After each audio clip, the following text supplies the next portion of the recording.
అది మొత్తంగా మీరు దేశంలో ఉండే రాజకీయ పార్టీలను గమనిస్తే ఇవన్నీ రాహుల్ గాంధీ కూడా రాజ్యాంగాన్ని పట్టుకున్నాడు. కానీ రాజ్యాంగంలో దాని స్ఫూర్తి ఏమిటి? మార్క్సిస్ట్ ప్రభావంతో రాజ్యాంగంలో పార్ట్ 4 కాన్స్టిట్యూషన్ స్పష్టంగా ఉంది. మార్క్సిస్ట్ భాష ఉంది రాజ్యాంగంలో. అన్ని రకాల అసమానతలు తగ్గిస్తాం, ఆర్థికంగా సామాజికంగా అంతస్తులు అవకాశాలు అన్ని అసమానత తగ్గిస్తాం. అది ఒకటి. రెండవది means of production. Marx use చేసిన terminology should not be monopolize, well should not become detrimental to common good. మానవ సమాజ అభివృద్ధికి సంపద హానికరం కాకూడదు, సంపద ఎవరి చేతి కూడా కేంద్రీకృతం కాకూడదు. ఇది మార్క్స్ కాకపోతే ఏం చేస్తుంది? రాజ్యాంగం ఉంది. మరి రాజ్యాంగంలో ఇది ఉంటే ఆ రాజ్యాంగాన్ని పట్టుకున్న రాహుల్ గాంధీ గారికి ఇంత స్పష్టమైన అవగాహన ఉందా? రేపు నిజంగానే వాళ్ళకి ఒక అవకాశం వచ్చింది అనుకోండి. ఆయన ఎక్కడో చెప్పాడు, మా అదాన్ని మీ తెలంగాణ వాళ్ళు కూడా పిలుస్తున్నారు అంటే నేను క్యాపిటలిజానికి వ్యతిరేకం కాదు, మొనోపలి క్యాపిటలిజానికి వ్యతిరేకం అన్నాడు. ఆనెస్ట్గానే చెప్పాడు. కానీ ఆయన ఏమో ఆల్టర్నేటివ్ మోడల్ ఏం ప్రపోజ్ చేయడానికి ఉన్న మోడల్లో మాడితే ఇచ్చేస్తే కొంచెం ఇంకా కష్టామేమో డెమోక్రటీ ఉంటాము అని మాత్రం అదే మనకు ఆశగా అనిపిస్తున్నాను. మేము రాహుల్ గాంధీ కలిసాం, శ్రీనివాస్ గారు మేము అందరూ కలిసాను. శ్రీనివాస్ తర్వాత ఒక రాష్ట్రం కూడా రాశారు. రాహుల్ గాంధీ చూస్తే మనకు రిఫ్రెషింగ్ అనిపిస్తుంటే సపరేట్ క్లైమేట్. అప్పటికే చాలా సభ్యులు ఉంటే ఈ మనిషి దగ్గర పెడితే కొంత హాయిగా ఉన్నాడు, వింటున్నాడు, మాట్లాడుతున్నాడు, వాదిస్తున్నాడు, కొన్ని విషయాలు మాట్లాడితే మనకు హాయిగానే అనిపిస్తున్నది. కాంగ్రెస్ పార్టీ న్యూలిబరలిజం తీసుకొచ్చింది. కానీ కాంగ్రెస్ పార్టీ న్యూలిబరలిజం తీసుకొచ్చినప్పుడు నేను అస్సలు రాసి వచ్చాను ఈ న్యూలిబరలిజం ఎంత ప్రమాదమని. 2009లో నేను ఒక వ్యాసం రాశాను, human rights, terrorism and human rights, history of repressive laws in India, economic political బుక్లో రాస్తున్నారు. ఈ మధ్యన నేను నా వ్యాసాన్ని చదువుతుంటే నా వ్యాసంలో ఒక ఫుట్ నోట్లో 2009లో నేను రాసిన ఆర్టికల్లో ఇక మన్మోహన్ సింగ్ చిదంబరం పాత్ర అయిపోతున్నది, నరేంద్ర మోడీ ఆల్టర్నేటివ్ కాబోతున్నాడు. నాకే ఆశ్చర్యం ఎట్లా రాశాను అంటే అనాలిసిస్ చేద్దాం. నాకు అది 13 నేను రాశాను. పూర్ణోడు స్థితి ఉన్నది 2009లో నేను రాసిన వ్యవస్థలో నరేంద్ర మోడీ. ఎందుకంటే 2002 తర్వాత రూట్లెస్గా నిర్దాక్షిణ్యంగా కావాల్సిన ఒక ప్రధానమంత్రి వాడు కావాల్సి వచ్చింది. కనుక ఆయన ఏం చేశాడు, ఆయన తీసుకొచ్చారు. మనము ఇప్పుడు ఆ న్యూలిబరలిజం వస్తున్న సందర్భంలో వామపక్ష పార్టీలు ఇది ఈ దేశానికి చాలా ప్రమాదం, మనం యునైటివ్ ఆల్టర్నేటివ్ మోడల్ని ప్రపోజ్ చేయాలి అని మార్క్సిస్టు డైరెక్టివ్స్ ద్వారా సమాజాన్ని విశ్లేషించి మన ఒక యాక్సెప్టబుల్ మోడల్ని సమాజంలో తీసుకుపోవచ్చు. ప్రతాప్ రెడ్డి గారు కూడా రాశారు, పార్టీ ఒక దశలో మనకు రాజ్యాధికారం కాదు, ప్రభుత్వం కాదు, చైతన్యం చాలా ఇంపార్టెంట్ అని ఒక దశలో అనుకున్నారు. మానవ చైతన్యాన్ని మార్చాలి అని ఒక దశలో పార్టీ ఆలోచించింది. మనకు ఇప్పుడు అధికారం కాదు కావాల్సిన, మానవ చైతన్యం పెంచడం అని కరెక్ట్ ఫార్మేషన్. ఒక రకంగా అధికారానికి వస్తే ఇంకా అధికారానికి ఉండేటువంటి అన్ని లిమిటేషన్స్ ఉంటాయి. కానీ మానవ చైతన్యాన్ని పెంచడానికి వామపక్ష పార్టీలు ఏమి చేశాయి, మనం ఏం ప్రయత్నం చేశాము, ఎందుకు మనం విఫలమయ్యాము ప్రశ్న ఏంటో ఇప్పుడు మనం తప్పకుండా అడగవలసిన ప్రశ్న.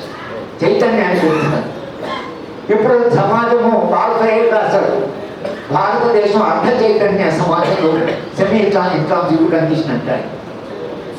అర్ధ చైతన్య దశలో భావోద్వేగం అంటే మ్యానిపులేషన్స్, అబద్ధాలు, వ్యూహాలు, మోసం, వీటికి చాలా ప్రధానమైన పాత్ర ఉంటుంది. మనిషి అప్పుడు చైతన్యవంతుడు, కల్చర్ ఆఫ్ సైలెన్స్ కాదు, ఒకవైపు కాన్షియస్ మనిషి కాదు. భారతదేశం ఉన్న పరిస్థితి ఇది. క్రిటికల్ కాన్షియస్నెస్ అంటాడు పోయారు. ఆ క్రిటికల్ కాన్షియస్నెస్ రాలి, అది వస్తే ఈ పార్టీలన్నిలో క్రిటికల్ కాన్షియస్ రాలేదు. పోనీ మనిషి చైతన్యంగా ఉంటే చైతన్య అట్లా కూడా కాదు, చైతన్య రహితంగా ఉంటుంది, ఆ పరిస్థితి వేరు ఉంటుంది. కానీ చైతన్య రహితమైన మనిషి అర్థ చైతన్య దృష్టిలోకి వచ్చాడు. అర్థ చైతన్య దశలో ఎలాంటి రాజకీయాలు ఉన్నాయి, ఎలాంటి మోసాలైనా, ఎన్ని అబద్ధాలని చెప్పినా అవన్నీ నడుస్తూనే ఉంటాయి. ఒక అబద్ధం చెప్తే స్ప్రెడ్ చేస్తున్నాడు. ఈ మధ్యతరగతి వాళ్ళు చేస్తున్నాడు అంటే ఒక అబద్ధం మీకు తెలుసా ఇట్లయిందట, మీకు తెలుసా అట్లయిందట అంటే ఆశ్చర్యంగా ఇవి అబద్ధాలు చెప్పడం ఎంత క్లిక్ అవుతున్నాయంటే, మేము ఛత్తీస్గఢ్లో ఒక విషయం జరిగితే నేను విడి శర్మ గారు వెళ్ళి మొత్తం ఆ కిడ్నాప్లో నెగోషియేట్ చేసి ప్రాణ నష్టం లేకుండా ఆ కలెక్టర్ బయటకు తీసుకొచ్చాం. బయటకు తీసుకొచ్చిన తర్వాత జనరల్గా పీస్ఫుల్గా జరిగింది, నెగోషియేషన్ ద్వారా ఒక శాంతియుతంగా సమస్య పడింది మీడియా అనాలి. నేను హైదరాబాద్ వచ్చి పెట్టుకుంటే ఇద్దరు మీడియేటర్స్ 100 కోట్లు తీసుకుపోయి వాడికి ఇచ్చారు, 150 కోట్లు తీసుకుపోయారు. వాళ్ళు సాటిస్ఫై కాదు, ఇంకో 100 సార్లు మళ్ళీ డబ్బులు తీసుకుపోయి ఇచ్చారు. ఇది ప్రచారం. పోనీ ఎక్కడ ఆగిందంటే నేను ఒరిస్సాలో పెళ్లికి వెళ్ళాను. మా అబ్బాయి వాడు మా స్టూడెంట్ దళిత అబ్బాయి పెళ్లికి వెళ్ళాను. పెళ్లికి వెళితే ఒక నేను అనుభవాలని తెలియక మీకు తెలుసా సార్ ఇద్దరు మీడియర్స్ వచ్చి 50 కోట్లు తీసుకెళ్ళారు. మీరు కూడా దాంట్లో ఎంత నాకు వచ్చి నేను ఇవ్వ చెప్పాను ఎందుకంటే నేను నా స్వయాన్ని తెలుసని నాకు నేనే గొప్ప నాకే చెప్తున్నావు అంటే ఒక పుకారు, ఒక రూమర్ అది ఇంత ఫాస్ట్గా స్ప్రెడ్ అయిపోతున్నదంటే మధ్యతరగతి వాళ్ళు ఎంత సులభంగా నమ్ముతున్నారు తప్పుడు సమాచారం. నిజమేనా అని కనీసం అడగాలి. వాళ్ళిద్దరు పిటి శర్మ గారు అయితే నాకంటే అద్భుతంగా చేస్తారు. ఏం చేస్తారు కూర్చున్నాం. ఆయన ఒక స్లమ్లో ఉంటారు ఢిల్లీలో, ఇంటికి తలుపులు లేవు, అది మొత్తం డ్రైనేజ్. నేను మా మేడం ఇద్దరం కలిసి వెళ్తే మా మేడం అక్కడ ఓమిటింగ్ చేసుకున్నారు. ఆ ఇంట్లో ఉంటున్నాడు ఆయన. అంటే అంత అద్భుతంగా చేస్తున్న ఒక మనిషి కరప్ట్ అని అంటే జనం నమ్ముతున్నారు. పిటి శర్మ గారు అలాంటి వాడా అని కనీసం అడగాలి కదా, ఆ ప్రశ్న కూడా అడిగేది. సరే, ఈ సమాచారం యొక్క పొల్యూషన్ ఏం జరుగుతుందో వామపక్ష పార్టీలుగా ఇవాళ మనం ఎదుర్కొంటున్న సమస్యలో మనం ఎట్లా వీటిని ఎదుర్కొంటాం, నిజమైన సమాచారం ప్రజలకు ఎట్లా అందిస్తాం, మన కాడులు ఏం చేస్తున్నారు, కాడులు ఎంత కష్టపడి పనిచేస్తున్నారా లేదా. రాష్ట్రీయ స్వయం సేవక సంఘం వాళ్ళు మాత్రం వాళ్ళు చాలా కష్టపడి పనిచేస్తారు, 24 గంటలు పనిచేస్తున్నారు. వాడు హిందూ రాష్ట్రం కాబట్టి ఏంటో తెలియదు, హిందూ రాష్ట్రం ఏంటో తెలియదు, కానీ హిందూ రాష్ట్రంలో భావన ఉన్నాయి. సాయంత్రం పొద్దున్న శాఖలు నడుపుతున్నారు, రోజు శాఖలు నడుపుతున్నారు, సస్పెన్షన్ మంత్రులు నడుపుతున్నారు, ప్రచారం చేస్తున్నారు.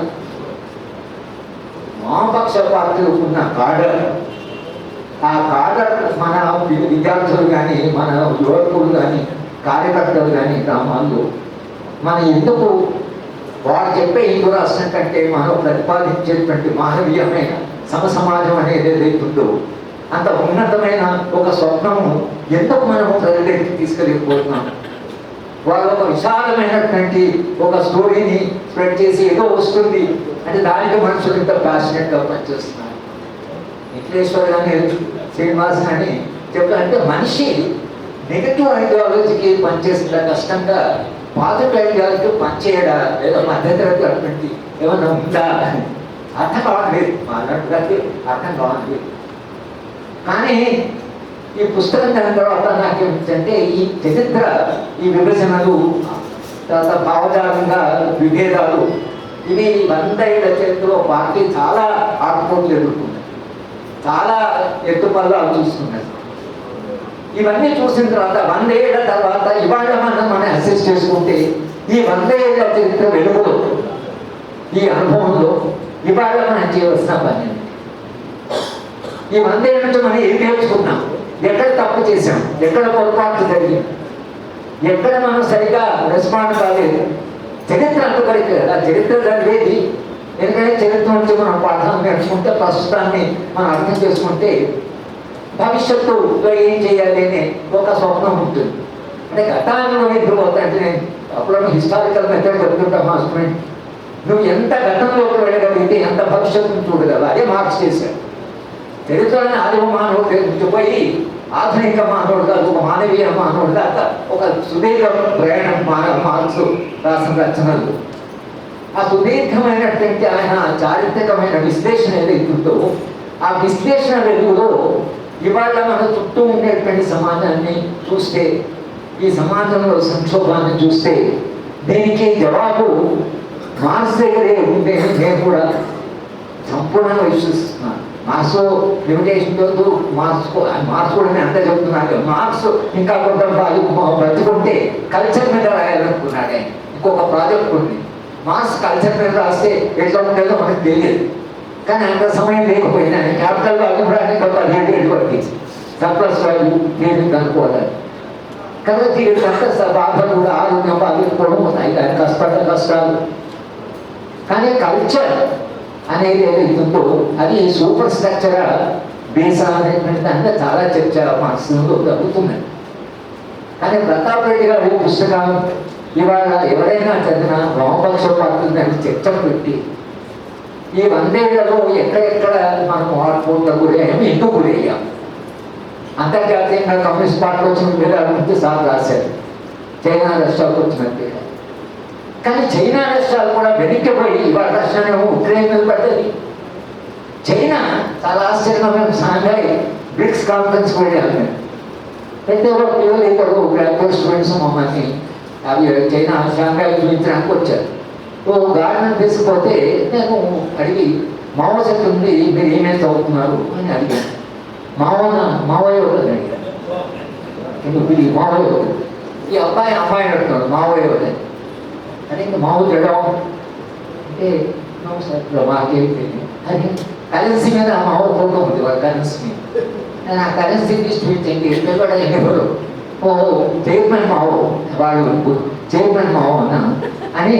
మీరు ఏం చదువుతున్నారంటే కానీ నాట్ రెలవెంట్, నేను ఎడ్యుకేషన్ చదువుతున్నా, నాది ఈజ్ నాట్ రెలవెంట్. ఆయన ఎకనామిక్స్ మీద రాసిన ఉన్నాయి, ఇంకో ఆయన ఫిలాసఫీ ఏమో ఆయన ఏం రాసిన ఉంది. అంటే మావో సెకండ్ని మొత్తం సమాజాన్ని మార్చిన వాడు ఇండియాలో అట్లా ఉందా. కానీ ఈ విధానం ఎప్పుడైతే ఈ వాళ్ళు క్యాపిటల్ స్టాక్ చూసేసుకున్నారో మావో మెమరీ కూడా నేను ప్రొఫెసర్ అడిగాను. మావో పిల్లలు తెలియకుండా నడుస్తారు, ఇంత త్యాగం చేసి ఇంత త్యాగాలతో వచ్చిన సమాజాన్ని ఇంత ఇన్స్పైర్ చేశారు. మా దేశం పొద్దున దేశానికి దాకా మావో గురించి మాట్లాడుతున్నారు, మావోయిస్ట్ మూమెంట్ అంటున్నారు. మీరు మావో తెలియడం ఏంటంటే ఆ ప్రొఫెసర్ నాకు బయట పెద్ద మావోయిస్ట్ విగ్రహం యూనివర్సిటీ. ఈ విగ్రహం అంటే ఏమైపోతుంది, ఈ విగ్రహం ఏమవుతుంది అంటే మేము ఏం చేయాలన్నాడు. అంటే చైనాలో కానీ రష్యాలో కానీ ఈ వచ్చిన మార్పులు ఏవైతున్నాయి కూడా ఎందుకు వచ్చినాయి, ఎక్కడ వైఫల్యం చెందారని కూడా ఇది ఆలోచించవలసిన సమయం.